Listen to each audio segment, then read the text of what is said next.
right, so let's get into some solo arena action here today. Once again, guys, this is Jay Roach along with Mr. Crazy Pants over here. Hi.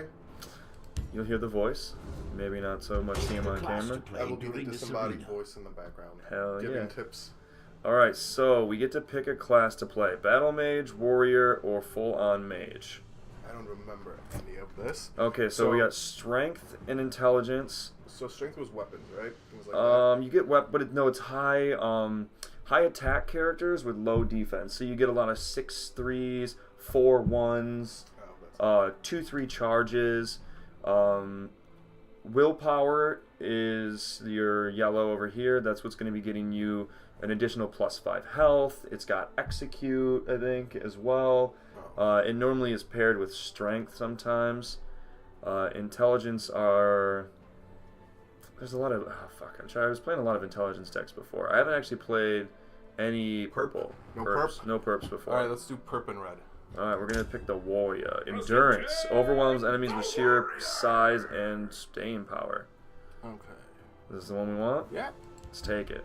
Although I didn't open the other two to give any advice, but yeah, that one. That one's good. Warrior. Pick a card to add to your deck. Alright. So your first pick, you got Fearless Northlander. Breakthrough. When Fearless Northlander takes damage, he gains +2 attack. Grotwood Ambusher. Prophecy Summon. Deal 1 damage to Prophecy. Summon. Deal 1 damage to all enemy creatures in this lane. That's a good AoE. And Markarth Bannerman. When Markarth Bannerman attacks, put 2/1/1 Nord Firebrands with charge into your hand. That's really good too. It's very good. Those are both 5-cost cards, so... Yeah, I would go with that 4/4. That seems very strong. Yeah, this one's good for... Just depends on what deck you're doing. I guess I played a Draugr deck, but there were a lot of 1/1 Draugrs. So, and in other card games, that wouldn't be maybe that great, but because of the Shadow Lane that's in this, Shadow Lane's awesome. you can almost guarantee one attack, which means you'll always get 2/1/1s with charge, which is a lot of value. It's really good. All right, what we got now? We have a 1/0 Bone Bow. Summon, you get silence another creature. So I get to get a +1 on attack onto somebody and also silencing a creature at the same time. When you summon another creature, give it +0/+2 and you get a 2/2. And then this is just a get away from guard. Enemy creature will lose guard. Yeah, that's kind of really bad. So we're going to dodge that. These two right here would be my choice. Depending on what is played, I've noticed that silence is so effective in this game because there's a 4/4 card that if you have more health than your opponent, it randomly gives you a random class. You have a guard, you either get lethal, you'll get regenerate, something. So you always get one. It's really, really difficult when you start stacking those. I have an 06. If you give him a lethal card and then he's got guard and regenerate, you can silence that guy and he's back down to that 06/05 card. Yeah, the Bone Bow looks best to me, but I'm torn between the 2 and the 3-drop. The only way that this one works is the 3-drop is when you're summoning another character after you put him into the Shadow Lane. So this really, really helps bolster. And I'm actually going to pick this as well and take the advice of taking the extra just because we're having our red deck. And we have cards like this in our hand. When you play the 5/2, if we had that card played before, he'd now be a 5/4. Way more effective. It's good. This is also a great card too. I do like the adding 1/1 and giving it lethal. Yeah, the lethal, I mean, it's just basically a kill something, right? It's an automatic kill. So if I gave a +1, what I've been doing with this one is I have there's a 05 guard. So I give him 1/1, so he now becomes a 1/6 and can pretty much take, and he's got regenerate too. So not only does he have lethal, I don't need to give him any more damage because he only needs 1 because he's got lethal to attack. So it makes a seemingly ineffective player now effective. Okay. All 3 look solid. They very much so Although do. the 4-mana 5/2 seems to be actually kind of bad, now that I think about it. So unless you play it right after that 3-drop, it's just a 5/2 that gain 5 health. So it's a Shadow Lane play, and it's more or less an assassin. That's what I've noticed from any like purple card, any endurance card here. So you're going to get a heavy hitter to eliminate somebody on their team or to deal a lot of damage to get, and he's going to disappear and you're going to get health. I don't like it. I'm actually going to go with this one. Seems the best. This card only works when you have silence. So if I were to play, I don't have it here. There's a 2 card that has its own silence a enemy creature or silence a creature. Period. Anytime they play a creature, he gets shackled and can't play. Yeah. So you silence him and then he's automatically able to hit at 4. 4 mana, 7/7. He just has this imprisonment. So what you have to do is silence him. So just looking at the cards, the Ambusher looks best, but I would take the Ambusher as well. all right. This one's actually not bad too, but I don't want to equip an item on him. Yeah, 6 mana plus more mana. That's a win more card. All right. Fortress Watchman, 5/4 with guard. Frenzied Witchman, summon, give a creature 2/2/1, and Lurking Mummy, Prophecy, and guard. So Lurking Mummy goes really well with that Daedric Dagger. With this as well, you would end up giving it to be a 6/5 with guard. Yeah, but you would want something with more health, right? Since Right, this would be a 3/7 then. yeah, so you would you have the chance of playing it for free out of Prophecy, and they both cost the same amount of mana. I don't ever, unless you're going for high attack with the 5-drop. I don't see ever a reason to pick Fortress Watchman over Lurking Mummy. All right, we will pick Lurking Mummy and see where we go with it. Ooh, this is nice. Gives you guard in each lane. That is very good. Gives you a 2/2 guard in each lane. And then, again, with the Daedric Dagger, if you wanted to give it lethal and +1/1, you now are sitting at a 3/3 guard in one lane with lethal. I really like this card, having the charge and breakthrough. Gives you the ability to, because you pretty much, I don't like it as a 4, but it wastes... 4 mana is a lot for 3 damage. You'd be surprised. I got up to 16 mana, but it's only because of some playing I guess, cards. would you ever play a spell that read deal 3 damage for 4 health? For 4 mana. Nope, but there's a deal 3 for 3. Yeah, 3 damage for 3 mana, that seems about right. Right. 3 damage for 4 mana seems high. Especially when you look at Midnight Sweep. 4 mana, summon a 2/2 Colovian Trooper with guard in each lane. So we're going to call a 2/2 just your basic 2 mana cost minion, which means value-wise you're getting 2 minions for 2/2 yeah, and a so guard in each lane. it's the right amount. But then you and also... it's also got Prophecy too. So yeah, if I do so get you into have the Prophecy. chance of playing it for free. But you also have the increased value of you basically having 2 cards in your deck that hold up 1 slot. So when you play this card, you actually effectively get 2 bodies, which means, yeah, it only costs you 2 mana for that 2/2, but then your opponent will have to spend more than that in order to remove it. So because he can't, unless he AoEs it, he can't really remove 2 minions in 2 different lanes with only 1 card. Actually, I don't know of a way to do it. Especially if the... Well, I mean, you can do a... What is it? If you have spells, you're able to... There's a 2 damage card, deal 2 damage to an enemy creature, and execute, and deal 3 damage. But then so there is a way they to have deal... to have that card. Right, so then they have to have that card. I like this one. Yeah. Alright, for each enemy rune destroyed. So that is a really great card for 2 reasons. So 1, for 3 mana you get a 2/3, right? Right. Nothing that great. But the idea behind that card and the design of a card like that is a lot of times if you're playing Arena, it kind of ends up being a value game and you go into the late game. And what happens is you both are top decking, just whoever picks the better card wins. And then what happens is you draw 1 mana 1/1, and then you lose the game. Cards like this, if you drew a 3 mana 2/3 like late game when there's 10 mana to spend, and I'm not sure how it would work in this one, that's basically an instant loss. But with a card like this, if you draw a late game and you both are down to say 5 health and his runes are destroyed, well, no, now it's longer a 3 mana 2/3. It's a 3 mana, say, 5 It could be even Sorry, higher. If there's 4 destroyed, so then you're looking at what, like a 6, Yeah, at best 7? you're getting at best you're getting a 6-7. Right? 6, 7 for 3. Unless, yeah. So we either, in my opinion, here we're either taking Riften or another dagger. We already have one. So looking at them, like we only have 1 2-drop and 1 3-drop. I feel like a 3-drop is a very good. Yeah, that's a good solid pick. We'll take this one then. This is both early and late game. You kind of want to mix it both. I love this card in the Shadow Lane, by the way. Oh yeah, that's just a great ramp card.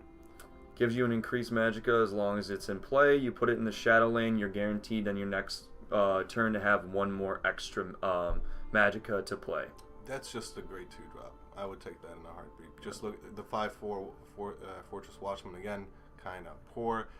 Spark Guard. Yeah. And then It's a good guard card, that's it. And then the Sparking Spider, I don't even understand the card design. It's a 2/3 with guard with prophecy, but for an extra 2 mana. When you look at the Rift and Pillager we just selected, which has the exact same stat line except for 1 less mana And no guard. and no guard and no prophecy, but arguably a much better effect in my opinion. Well, and it's even a 4. I would look at this one right here. If we're gonna play anything, look at this 4-drop. I'm gonna get 2 2/2s with guard, and I'm only getting a 2/3. So for 1 extra health on 1 body, I'd rather have 2 bodies. And this is a prophecy as well. So this is a way better card. I'd wait for Midnight Sweep. I to give pull up. Sparking Spider 2 thumbs way down. Way down. I'm gonna take the Hiss Speaker here. Watch, I'm wrong. It's a broken card, and I just don't know the game at all. And I don't know. All 3 of these cards are pretty sweet, to be honest. So let's take a quick look. Deathless Draugr? Draugr. Got it. This is the Elder Scrolls terms and the Elder Scrolls world of... This is more, honestly, they're kind of tailoring it. They do some Oblivion here, but a lot of Elder Scrolls stuff. I noticed you see like the Deathless Draugr. Same thing as like a Restless Draugr in Skyrim when you went into the caves. So you're pretty much getting 2 1/1 cards for 1... Yeah. It's kind of the same concept as Midnight Sweep, where you just get more value out of a card. So, and for 1 mana 1/1, that's not great, but you know what? If your opponent plays a 1 mana 1/1, now you clear it, and now you have a body that can effectively deal damage next turn to his 2-drop. So there's a hopeful card in here that goes and pairs with this. So if you get a card like this, there's another 3-drop card that we don't have that I'm hoping we're going to get, is once she dies, you give a random creature in your lane plus 3/3. So what normally people do is they try to take out whatever 1 card you played and then go after her. This gives you a replenish, and normally I trade her in, she dies, this one gets a 3/3, becomes a 4/4 skeleton in the lane. It's kind of nice. Plus 3 with guard while equipped as an item. It's normally good when you have a bunch of item cards. We don't. We have 1, so I'm not even going to worry about this right now. And then Imperial Armor. Here's the thing about +0, +6 in an arena deck. It looks enticing. Like especially at 3-drop. Especially 3 mana, but that's the thing. It's actually very poor. So not only is lethal so predominant in this game, where it doesn't really matter how much health you have, that you can just take him out with 1 damage. The other thing about it, there's so many spells and abilities and silences that would eliminate it. That to take up a deck slot, Silence wouldn't eliminate this. It wouldn't. Silence doesn't get rid of equipped weapons. That's right. It only gets rid of like whatever, like your last gasp or anything else here. So you can add on to it. Oh, and silence doesn't remove it. Well, lethal still. Lethal still takes it pretty fucking quickly. And to take up a deck slot for 3 mana. That's another thing. If you don't have a minion to play, then it's a dead card in your hand. There's no way it's gonna help you if you're behind, right? Like the only way it'll do is make a guard bigger, and then that just extends it for a little bit. Yeah, that Deathless Draugr is the pick. So this is what I've been doing: is either the Deathless Draugr, I had an 06 and I'd give it lethal. So I would drop this Imperial Armor on it, and I would give it. You pull this up in Prophecy. Boom, boom, your next play would be to drop this on it. It's now a 2/12 card sitting there, and they have to deal with it. Yep. And in the Shadow Lane, it's great. In this aspect, though, your opinion is what? Oh, the Deathless by far. Okay. The other thing about it, we agree. Yeah, the 3-card combo that costs what 3 plus 5 is 8 plus 2, 10 mana. Yeah, it's hard. It's late game play. Ooh. Okay, so here we are. Let's start with the Cursed Spectre. Prophecy, summon, silence another creature. That's pretty great, except the fact that it costs 4 mana. So let's move on real quick. And it's got prophecy, so you can come up with a silence right away. Yeah, this is what wrecked me in story mode. Just so everybody knows, I got wrecked in story mode by this later game. I got prophesied on it a few times. The player had like 3 of them, so he silenced that 4/7/7 right away, and then killed me with an attack. So that's where this came into handy later on. So I understand this, and because of the prophecy. That's the one thing that we have to look at here. But then you have to, in order for the garbage. prophecy to be effective, you have to have something to silence, and it's... Right. We don't have anything right now we need to worry about. I'm going to pass. I'm going to pass as well. Mighty Ally. Right now, this doesn't do shit for us. Summon 3/3 attack and breakthrough if the top card of your deck is red. Yeah, no. We only have 3 red cards right now. So, Lurking Mummy, it is by default, even though I wouldn't recommend... Usually 2 high mana cost cards that are 2 6s with Guard and Prophecy. It's not that great of a pick, but compared to the other 2, it's the best pick. Solid pick. So we're gonna go with the Lurking as well. I like to have guards in. Oh, okay. So these are all gonna be 2 actions and a support. So let's talk about these real quick, and let's start with what I consider the best card by far right now is Cast Out. Okay, we agree. 3 mana, Prophecy, return a creature. It's just such a strong tempo play. I mean, it's turn 7, your opponent drops a 7 mana minion, you for 3 return it. On your next turn with 8 mana, you return it, and you still have 5 mana left to play a creature. Now he no longer can play that 7 mana creature because it's sitting there kind of useless, summoning sickness or whatever it's preferred to. You can't attack on your first turn. So now instead of playing a minion to gain board control, he has to deal with whatever you played. This helps with the Shadow Lane. Cast Out is most effective when you see your opponent drop something into a Shadow Lane. They drop that 7/7 we were talking about into Shadow Lane, and you can't do anything about it because you can't attack it for a full turn, so you know he's going to be able to hit you. So you just cast it out, force him to replay it again, and burn more mana. Or Magicka, sorry. So I also agree. This Intimidate card becomes highly effective. I know there's a little bit of limited play for both of us in here. Crazy Pants has played way more Hearthstone than I ever have in card games in general. I've got more into Magic the Gathering than anything else. Guard is used a lot in this game. So especially like this, when you're an asshole like me dropping a Prophecy and then you drop a 6 on it too, and now you have a 2/12, and it just took me a 1 card to get rid of it. You no longer have Guard anymore, and I don't have to worry about you at all. It's the same thing as a silence. It's pretty much, to me, I look at it as a silence, but it can be an ineffective if nobody has a Guard. I look at it this way though. So you have Intimidate in your hand, and you can have a 2/5 without Guard, or you could just cast out on it, and you no longer have anything on the board. You're literally doing the same thing, except one, you keep the creature in play. True, very true. In this action, I would still pick Cast Out as well. I completely agree. But if you wanted to remove a creature with Guard to get damage to, you can also just return that same creature to the owner's hand, and you'll have the same effect. Right.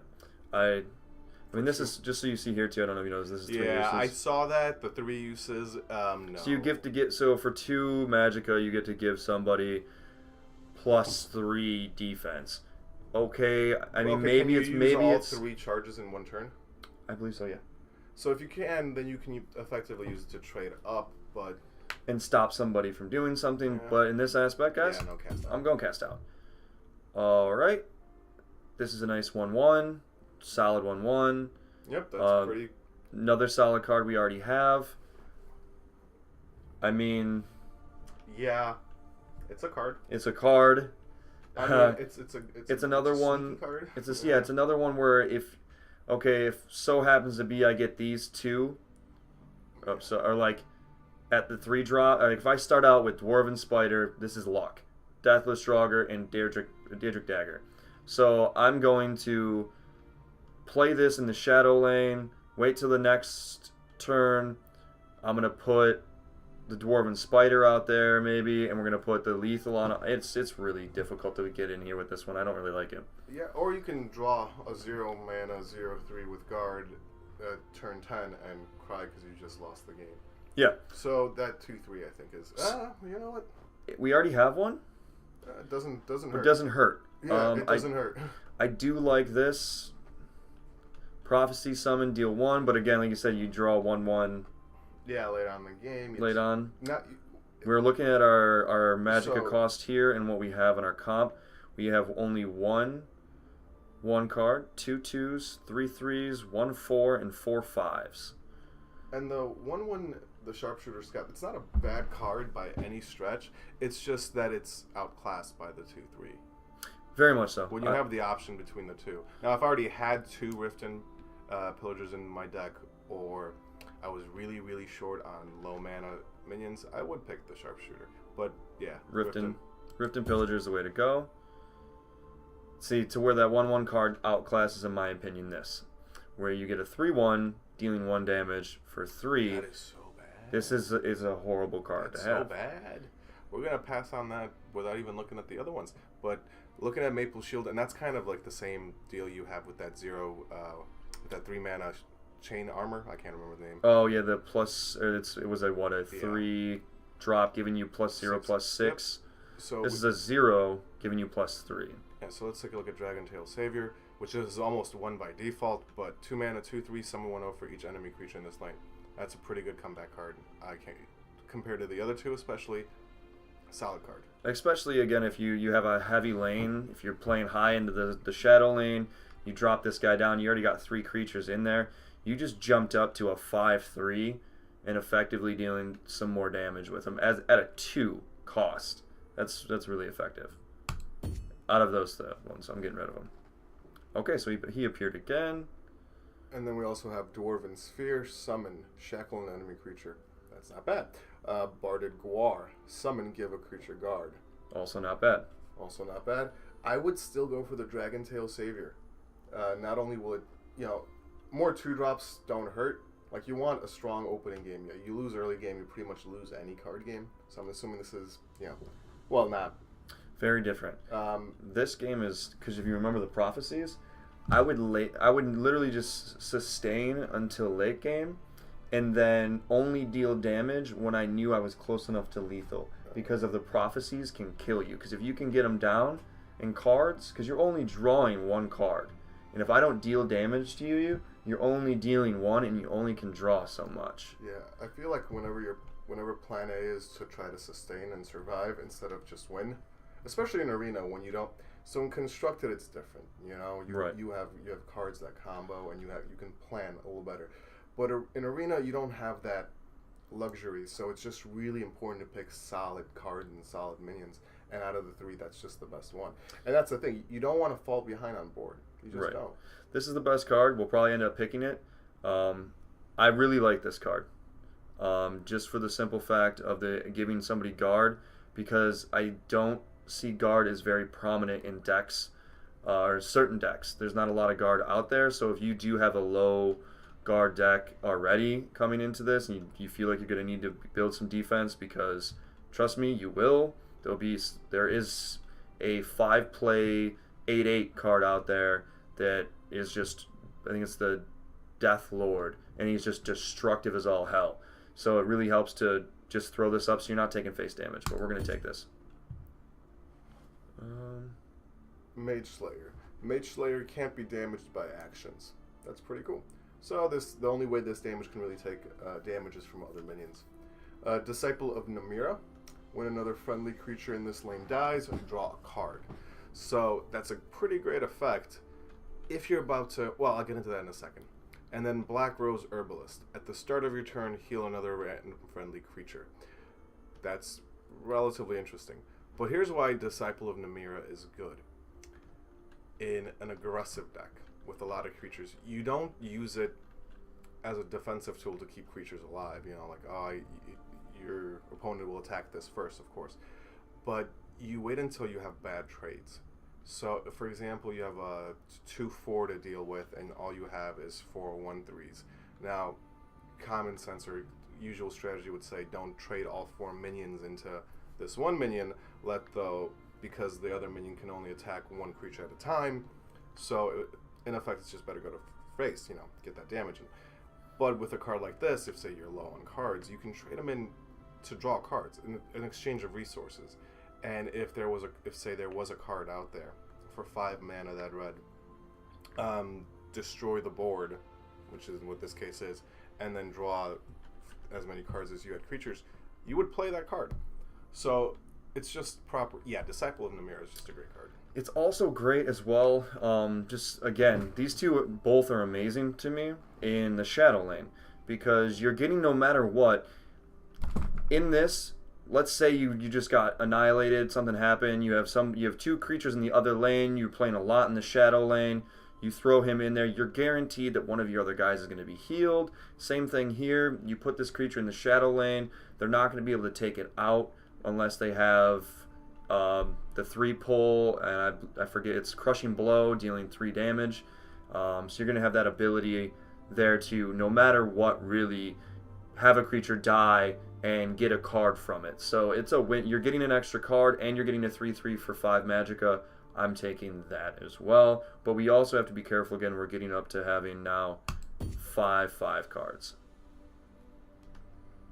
And we're back to the Imperial Armor, Heavy Battle Axe, and Sparking Spider. Which we already gave 2 thumbs down. Way, way down. For 4, giving a 2/3 Prophecy Guard. I don't see its effectiveness unless you're building on it. The Battle Axe is the Battle Axe might win out because you give a 4/1 and it's 4. I like that this is lower cost, giving you 6 onto something. But really, to me, as we were saying with the lethal, there's so much in lethal. I would rather just take this to give somebody the ability to. This could be the end of the game. This could be sitting in your deck, and you were always 1 off lethal here, guys. So adding 4 more to ensure and giving yourself +1 defense is quite great. I'm taking Heavy Battle Axe. good pick. I loved this card in play, by the way, but let's start over here. Battle Rage Orc. 2/3 with charge. You get the Nord Firebrand, 1/1 with charge with the 0 cost.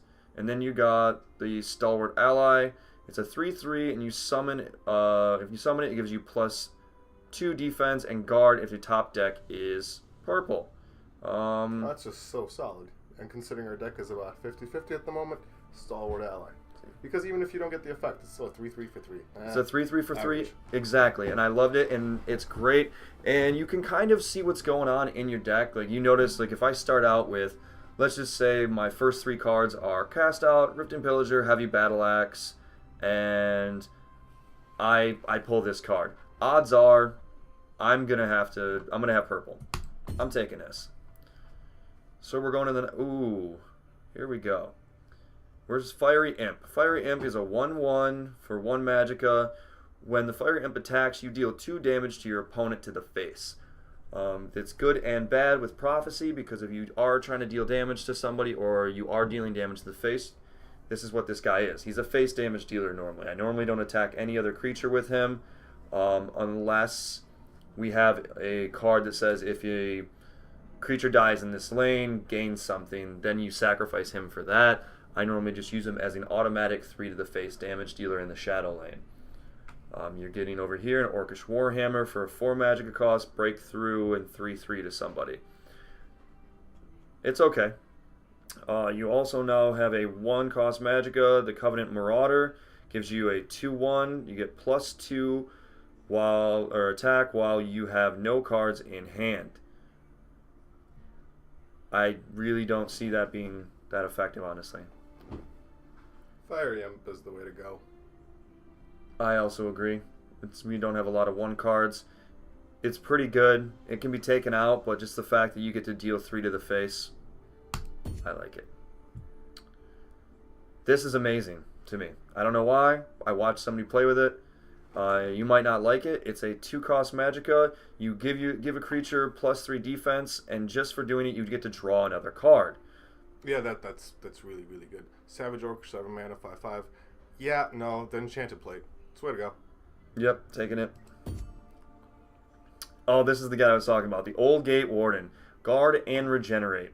So I was dropping that 3-cost 6 +6 on him, or I was dropping this right here, giving him 1 damage and 6 defense and lethal. So anybody that attacked into the guard, because you have to, died. Didn't matter who he was. So it was an automatic kill for somebody. And normally most people don't have 6 damage.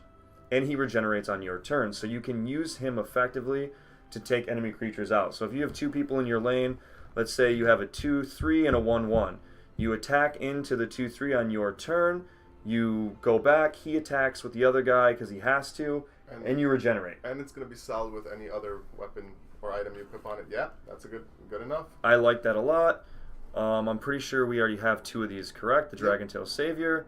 We have a 2-cost Reachman Shaman. I've never seen this card. So at the start of your turn, give another friendly random creature +1/1. It's pretty good. These are both really good cards to me. I'd take the purple only because it has the synergy with, where is it? There we go. Boom. I also agree. Here's this Imprisoned Deathlord back again. We looked at that. It's a very good 4 card. It shackles itself when an enemy creature is summoned.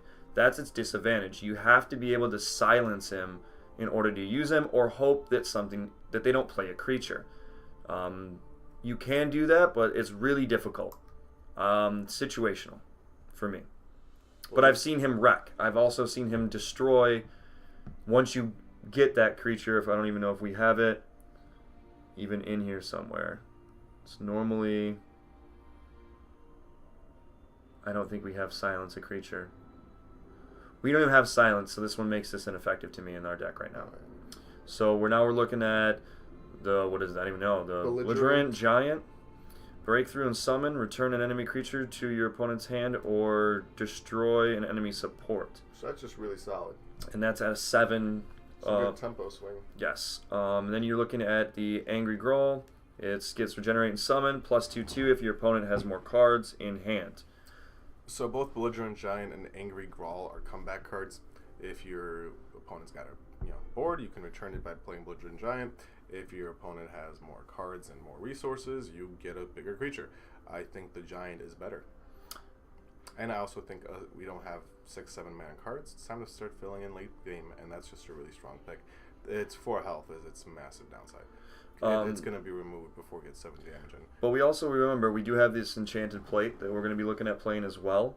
So if we do have one of those pop up, giving that a +3, that makes that a 7/7 card, and we get to draw a card off of it. So we have something to combo with it if need be. Also, we're going to be able to play it a little bit earlier if we get the Hiss Speaker out. So I do like it as well. This card to me only becomes effective if you're playing against a guy who's got more cards in the hand, and it really can. It's a tempo card. I'm going to go with the Giant as well.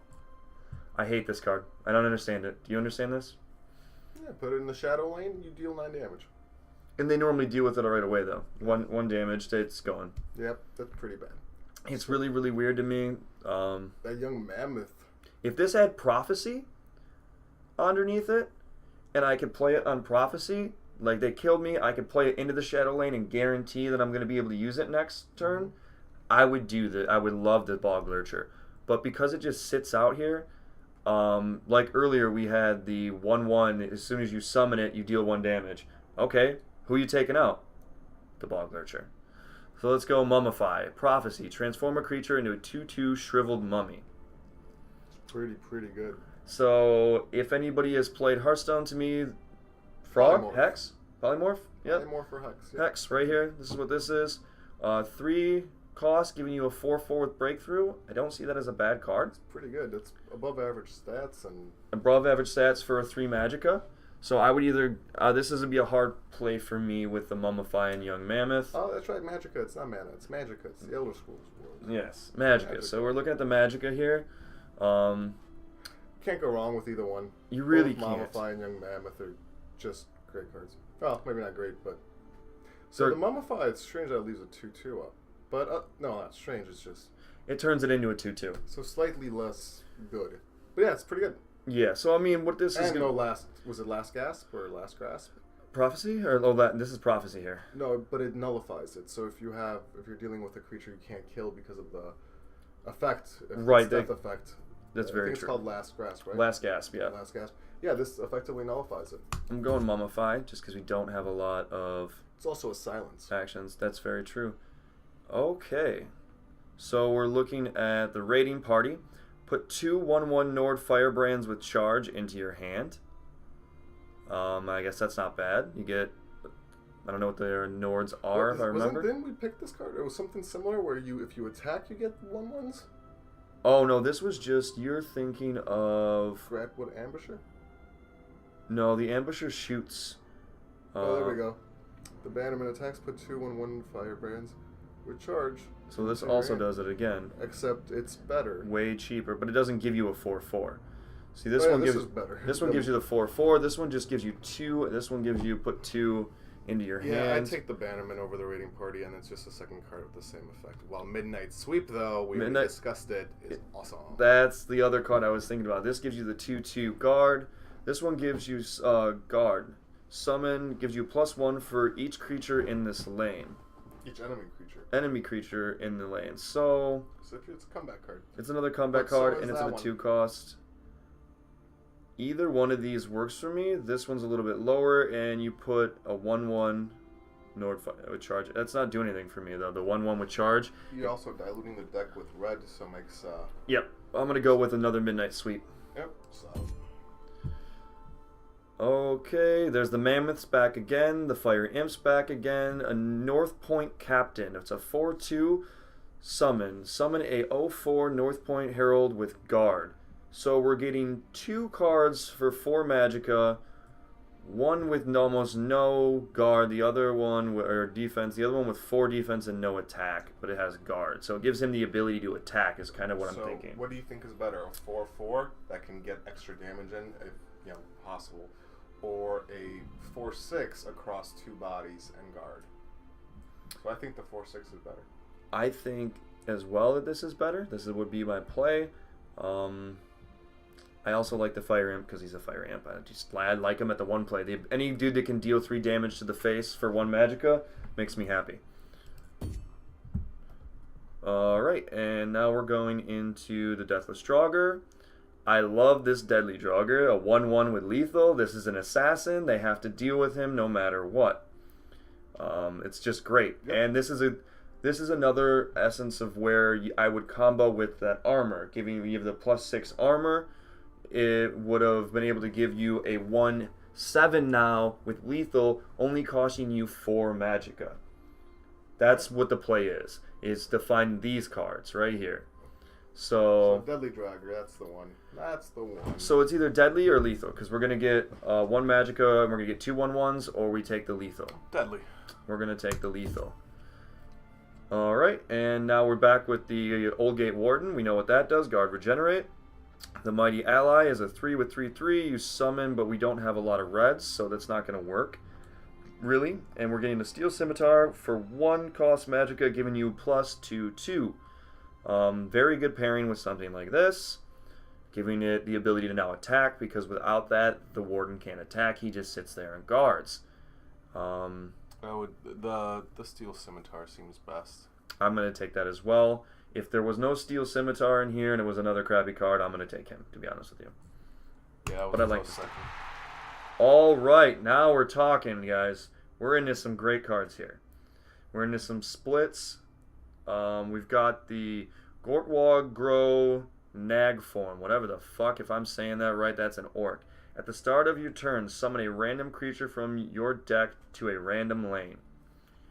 That could be good and bad, because it could be something that you've been looking to play. I still like it with a 4/6. It's not bad. Cool. And I guess, would this count as a purple for something like... I think it would count for both, yeah. I guess that would count for both. And then we have the Wabbajack, which is a support, and we have to be wary. We have no supports right now, but there are regular cards out there that you just play at the 2 spot that remove supports.